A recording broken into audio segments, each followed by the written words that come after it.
Ele escreveu um poema sobre aquela noite. Você provavelmente já leu. Todo mundo já leu. Meu nome não está nele. O nome do meu filho que morreu não está. O nome do homem que foi assassinado para que eu pudesse ser tomada, também não. O poema é sobre a dor de Davi, sobre a misericórdia de Deus com Davi, sobre a restauração de Davi. Eu estava na mesma sala. O que ninguém te contou, o que o próprio Davi nunca poderia te contar, é que meu avô sabia de tudo. Era o conselheiro mais respeitado de Israel, o homem cuja sabedoria era comparada à palavra de Deus. E anos depois, quando ele teve a chance, ele escolheu um telhado para destruir Davi. O mesmo tipo de telhado. Em público, com precisão cirúrgica. Isso não foi política. Foi meu avô fazendo o que nenhum profeta havia feito por mim. Antes de ouvir mais uma vez a voz de Davi sobre aquela noite, eu preciso que você ouça a minha. O que você vai ouvir é uma reconstrução. Palavras que ficaram presas dentro de uma mulher que o texto bíblico menciona, mas raramente deixa falar. Recriadas com base nas escrituras, em fontes históricas documentadas e com o auxílio de inteligência artificial. Os fatos são verificáveis. O interior foi inferido com cuidado. Quando cruzar essa linha, eu vou te avisar.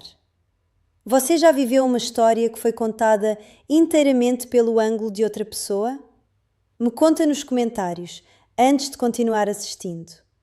Deixa eu te contar o que Davi nunca poderia. Meu avô se chamava Aitofel.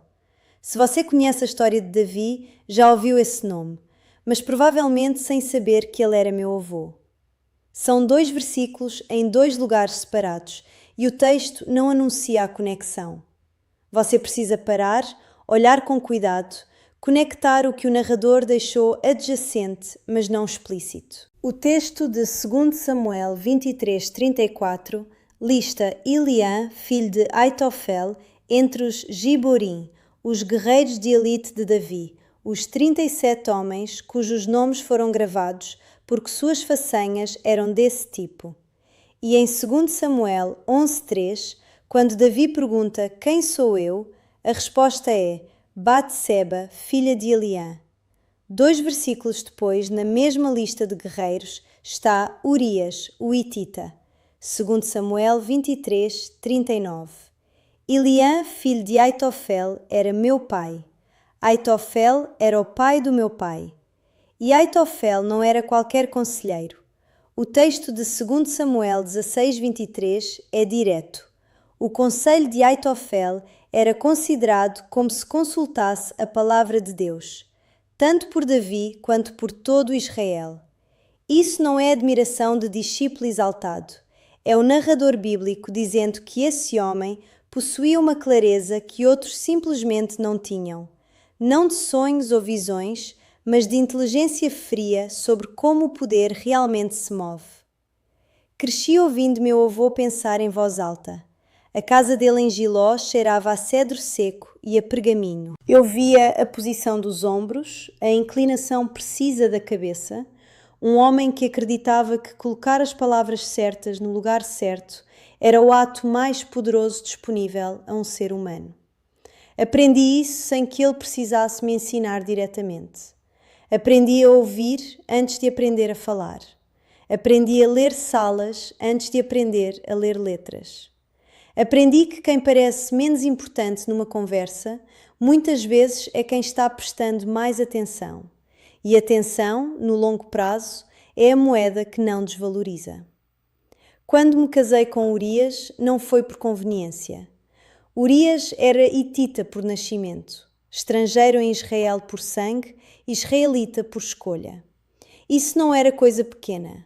Escolher uma aliança que não era sua por direito de nascimento significava pagar o custo dessa escolha toda vez que alguém olhava para você e via o estrangeiro antes do guerreiro. Urias pagava esse custo toda vez e não mudava nada no jeito como se portava. Havia uma forma de orgulho nisso que não era arrogância. Era convicção. Ele estava entre os 37. Não havia cálculo no que Urias fazia, havia princípio, e princípio em quem escolheu uma causa, em vez de simplesmente herdar uma, tem uma solidez diferente. Você sente que aquela pessoa não vai mover o chão embaixo dos seus pés? Eu o amava da forma que se ama alguém que acabou sendo mais sério do que você esperava encontrar. Ele tinha mãos pesadas, com calos de anos de treinamento. Quando dormia, dormia fundo, o sono tranquilo de quem não deve nada a ninguém. Às vezes ficava acordada só para ouvir isso. Sabia que era raro. Não era invisível, não era anónima, não era uma mulher qualquer que o rei por acaso avistou de um telhado.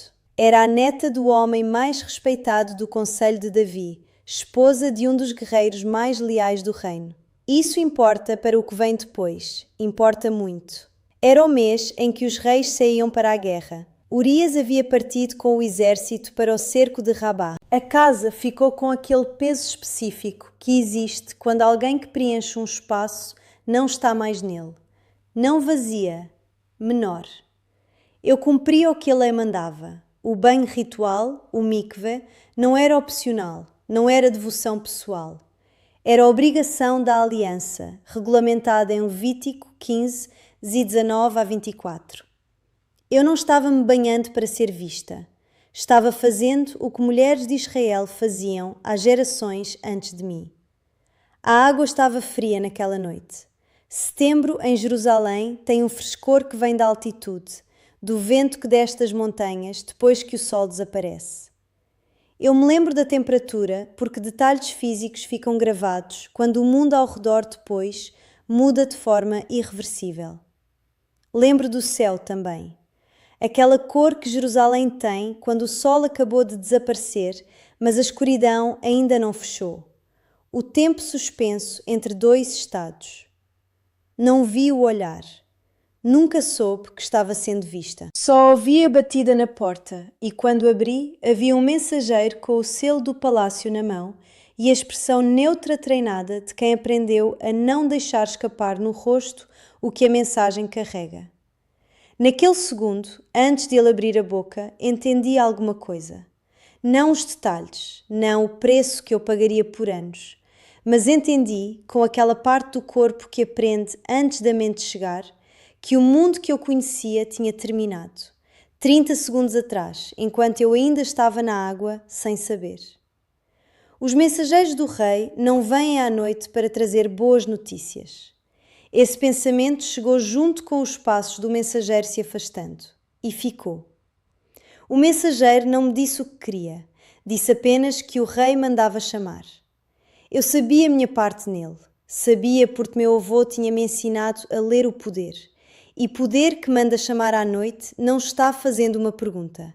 Está dando uma resposta que você não pediu. O ar do palácio cheirava a óleo de cedro e a incenso. Aquele odor de estado que mistura riqueza com obrigação de uma forma que você não consegue separar. As paredes eram mais frias do que as da minha casa. Não vou-te descrever o que aconteceu. O texto de 2 Samuel 11:4 registra em 3 verbos. Ele enviou mensageiros, tomou, deitou. Hebraico bíblico não desperdiça palavras. O narrador colocou exatamente o que era necessário para que quem lesse entendesse a estrutura da coisa. Eu estava lá dentro dessa estrutura. O que posso te dizer é o que ficou depois. A sensação de que o chão que você tinha, o chão de quem você era, de onde você pertencia, de quem te protegia, simplesmente não estava mais lá. Não como queda, como dissolução, como se o chão tivesse sido uma suposição que você nunca soube que estava fazendo. Me mandaram de volta para casa antes de o sol nascer. Esperei. Semanas. O corpo sabe antes da mente confirmar, e então a mente confirma, e você fica um tempo parado com os dois juntos, tentando encontrar o que fazer com um peso que não cabe em nenhum lugar que você conhece. Então mandei a mensagem, 2 palavras em hebraico, Hará Anochi. Estou grávida. Esse é o único discurso direto que o texto me dá no capítulo inteiro. 2 substantivos. Sem acusação, sem pedido, sem o nome de quem era responsável, porque o destinatário já sabia e qualquer coisa adicional era informação que podia ser usada contra mim antes de ser usada a meu favor.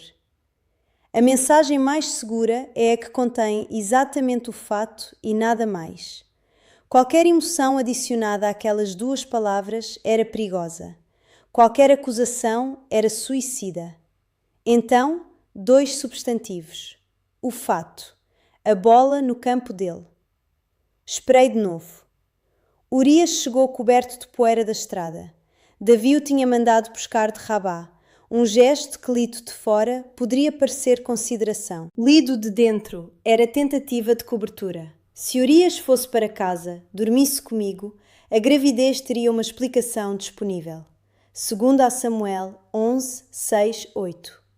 Urias não foi para casa, dormiu na entrada do palácio com os servos. Quando Davi perguntou porquê, Urias respondeu com uma clareza que deveria ter envergonhado o rei. A arca e Israel e Judá ficam em tendas, e meu senhor Joabe e os servos do meu senhor estão acampados no campo aberto, e eu entraria em minha casa para comer e beber e dormir com minha esposa? Segundo a Samuel 11, 11. O homem mais fiel a Davi naquela semana era o homem que Davi estava planejando destruir. Davi tentou de novo, embebedou Urias no jantar. Segundo a Samuel 11, 13. Urias embriagado manteve o mesmo princípio que Urias sóbrio. Dormiu novamente entre os servos. Existe uma possibilidade que nunca me abandonou completamente, que Urias sabia. Que aquele homem de princípios absolutos, que escolheu Israel quando não precisava, que dormiu na entrada do palácio 2 noites seguidas quando o rei o mandava para casa, talvez soubesse, e a recusa fosse a única forma de protesto disponível a um guerreiro que não pode acusar um rei. Nunca vou saber. O que sei é que Davi escreveu a carta na manhã seguinte. Davi escreveu a carta que ordenava a morte de Urias. Que Joabe deveria colocá-lo na linha de frente do combate mais pesado e recuar, deixando-o exposto. 2 Templo 11, verso 15.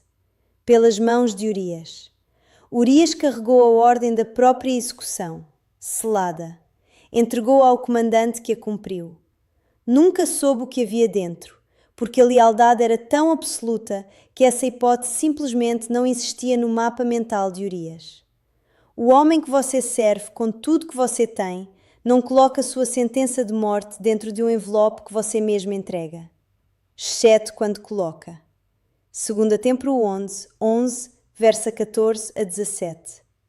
Eu recebi a notícia. O texto registra isso em meio versículo.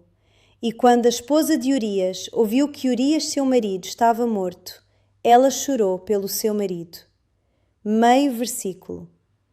Você já viu o texto de Davi sobre aquele período? 7 dias de jejum, prostrado no chão, recusando comida? Isso foi depois, pelo filho, pelo luto de Urias, pelo homem que serviu a Davi com lealdade que não merecia ser correspondida da forma que foi. O texto não registra nenhuma lágrima de Davi. O meu luto está em meio versículo. O luto durou o que o luto dura. Diz apenas que o luto passou. Então Davi mandou buscá-la. Ela entrou no palácio. Tornou-se sua esposa. Aprendi a navegar aquele espaço observando, ficando quieta onde ser quieta era útil, falando onde falar era necessário. O silêncio que o texto registra sobre mim pode ser lido de 2 formas. A primeira é que não havia nada a dizer. A segunda é que eu aprendi muito cedo que falar sem poder era desperdiçar a única moeda que eu tinha. Silêncio estratégico não é o mesmo que ausência, é acumulação. Então fiquei acumulando. O filho nasceu, e então o filho começou a morrer. 7 dias. Davi estava no chão, prostrado, jejuando, orando. Um pai de joelhos pelo filho que está morrendo. Isso é verdadeiro, isso é humano. Eu também estava lá. O texto não me coloca na cena, mas eu estava no mesmo palácio, com o mesmo filho, e a febre de um bebê pequeno tem um calor que você sente antes de tocar a pele, que fica nas suas palmas muito depois de você soltar. Eu não me lembro de ter dormido naqueles 7 dias. No 7º dia, o filho morreu. Então Davi levantou, lavou o rosto, foi ao tabernáculo adorar, voltou e pediu comida. Explicou com articulação teológica genuína: posso fazê-lo voltar? Eu irei a ele, mas ele não voltará a mim. É uma fé real. É também um homem que processou o luto e seguiu em frente no mesmo dia. O próximo versículo. Então Davi consolou Batseba, sua mulher, e foi a ela e dormiu com ela. A sequência inteira, luto, elaboração, retomada, está em 4 versículos. O meu luto pelo filho não recebeu um versículo inteiro. Não estou dizendo que o de Davi era falso. Estou dizendo que o sistema que registrou aquela história tinha um ângulo. O ângulo ficou em Davi, na sua dor, na sua restauração, na sua teologia do luto. O que ficou de mim foi a função narrativa. Ela foi consolada, ele foi a ela concebeu Salomão. Eu era o contexto, ele era a história. Então veio Natã. Natã era o profeta enviado por Deus para confrontar o rei. Natã veio até Davi, não veio até mim. Ele contou a parábola do rico que tinha muitos rebanhos e do pobre que tinha uma única ovelha, que comia da sua mão, bebia do seu cálice, dormia no seu colo, que era como uma filha para ele. 2 Samuel 12:3. O rico tomou a ovelha do pobre para servir um hóspede. Eu era a ovelha. Urias era o homem pobre. Natã construiu a parábola para produzir arrependimento em Davi, e funcionou. Davi confessou. 2 Samuel 12:13. Nenhuma parte desse sistema veio falar comigo. A câmera estava no rei. A ovelha existia para iluminar o pecado do dono, não para falar sobre o que sentia quando foi arrancada do único lugar onde estava segura. Isso não é uma crítica ao texto sagrado. É uma observação sobre como sistemas, mesmo sistemas criados com intenção justa, têm pontos cegos. E os pontos cegos sempre ficam em quem já tinha menos poder para começar. Anos depois, meu avô traiu Davi. Quando Absalão se rebelou, Aitofel abandonou o rei e passou para o lado do filho. 2 Samuel 15:31. Mas ouça o conselho que Aitofel deu a Absalão. Entra nas concubinas de teu pai no telhado, para que todo Israel ouça que te tornaste odioso a teu pai.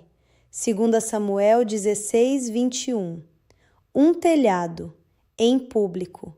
As mulheres de Davi. Aitofel não era estrategista ingênuo, era o homem cujo conselho era comparado à palavra de Deus.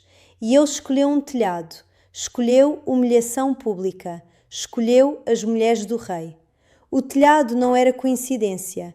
O velho estava cobrando uma dívida que nenhuma lei de Israel havia cobrado por ele, fazendo ao rei exatamente o que o rei havia feito à família de Aitofel, no mesmo tipo de espaço elevado, com a mesma exposição.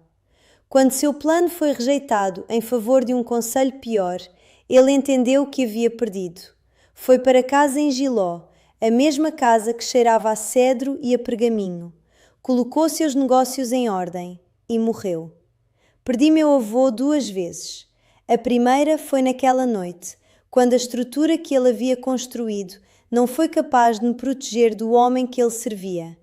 A segunda foi quando ele tentou, com os instrumentos que tinha, fazer o que a justiça de Israel não havia feito e não conseguiu.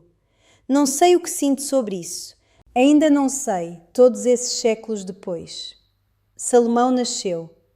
E Natã voltou, dessa vez não para confrontar, mas para dar um nome. Gedidias, amado do Senhor. 2 Samuel 12:25. Fiquei com isso por muito tempo. O mesmo profeta que foi enviado para confrontar o pecado que produziu aquela criança, foi enviado para declarar o amor de Deus sobre aquela criança. Não consigo resolver isso numa frase simples. Não vou tentar. Há coisas que só cabem em silêncio, na disposição de segurar dois fatos contraditórios ao mesmo tempo, sem exigir que um deles desapareça. O que sei é que criei aquele filho. Ninguém me deu permissão para amá-lo. Ninguém precisou. Ensinei a ele o que meu avô tinha me ensinado. Como ouvir salas, como ler poder, como uma palavra no lugar certo vale mais do que 10 no lugar errado. Quando Salomão ascendeu ao trono, o texto registra que a sabedoria de Deus estava nele. 1 Reis 3, 28. Parte dessa sabedoria aprendeu a andar dentro da minha casa. E quando chegou a hora, quando Davi estava velho e Adonias tentava tomar o trono antes de o pai decretar a sucessão, eu fui ao rei. Não mandei mensageiro, fui eu mesma. Entrei no quarto onde Davi estava velho e frio, onde Abisag de Sunem o aquecia porque seu corpo não guardava mais calor próprio. 1 Reis 1, verso 15. Me curvei, me levantei e disse: Meu Senhor, tu juraste pela tua vida. 1 Reis 1, verso 17. Não pedi, lembrei. Citei a promessa usando linguagem de aliança, o mesmo idioma que Israel usa com Deus, o idioma de compromissos que não podem ser revogados por conveniência. Davi tinha prometido que Salomão reinaria. Eu vim cobrar a promessa. Ele ouviu. A mulher que não tinha voz, no capítulo 11 de 2 Samuel, que enviou 2 palavras e esperou, que chorou em meio versículo, essa mulher entrou num quarto décadas depois e fez o rei mais poderoso de Israel ouvir o que ela disse. Não porque alguém lhe deu permissão, porque aprendeu, com o custo mais alto que existe, que a história que Deus contava sobre ela não era a história que Davi contava sobre ela, e que ela não precisava da permissão de ninguém para saber a diferença. Agora, olha para mim um segundo. Quantas histórias você conhece, na sua vida, não na Bíblia, onde o evento central é descrito inteiramente pelo ângulo de quem causou o dano? Onde a análise é sobre a jornada espiritual do agressor, a restauração de quem já tinha poder o suficiente para ser restaurado publicamente. Quantas vezes você leu um Salmo 51 de alguém, um pedido de perdão genuíno, emocionalmente honesto, e percebeu que o seu nome não estava nele? Talvez você tenha vivido isso dentro de uma família, dentro de uma instituição, dentro de uma estrutura que foi criada com intenção justa e que ainda assim tinha um ponto cego exatamente onde você estava. Não estou dizendo que Deus se esqueceu de você. Estou dizendo que os sistemas humanos, mesmo os criados em nome de Deus, têm ângulos. Têm câmaras apontadas em uma direção. E a direção, raramente, é a de quem já tinha menos poder para começar. Mas ouça isso também. A história que Deus contava sobre mim continuou sendo contada mesmo quando nenhum narrador humano estava prestando atenção. Salomão foi construído dentro da minha casa antes de ser construído dentro do templo. A mulher que foi silenciada num capítulo encontrou sua voz em outro. Não porque o mundo se tornou justo, porque ela não esperou pela justiça do mundo para continuar sendo quem era. Isso não é consolo fácil, não é tudo vai ficar bem. É mais difícil e mais verdadeiro que isso. A narrativa sobre você não termina onde a câmara para. Da próxima vez, vamos ouvir outra voz que o texto registra, mas raramente deixa falar. Antes disso, quero-te fazer uma pergunta. Não sobre a Bíblia, sobre você. Existe uma história sobre um período da sua vida que foi contada inteiramente pelo ângulo errado e você ainda não encontrou espaço para contar a sua versão? Se existe, eu preciso que você saiba. A versão dela importa. Mesmo que demore décadas para encontrar o quarto certo para entrar.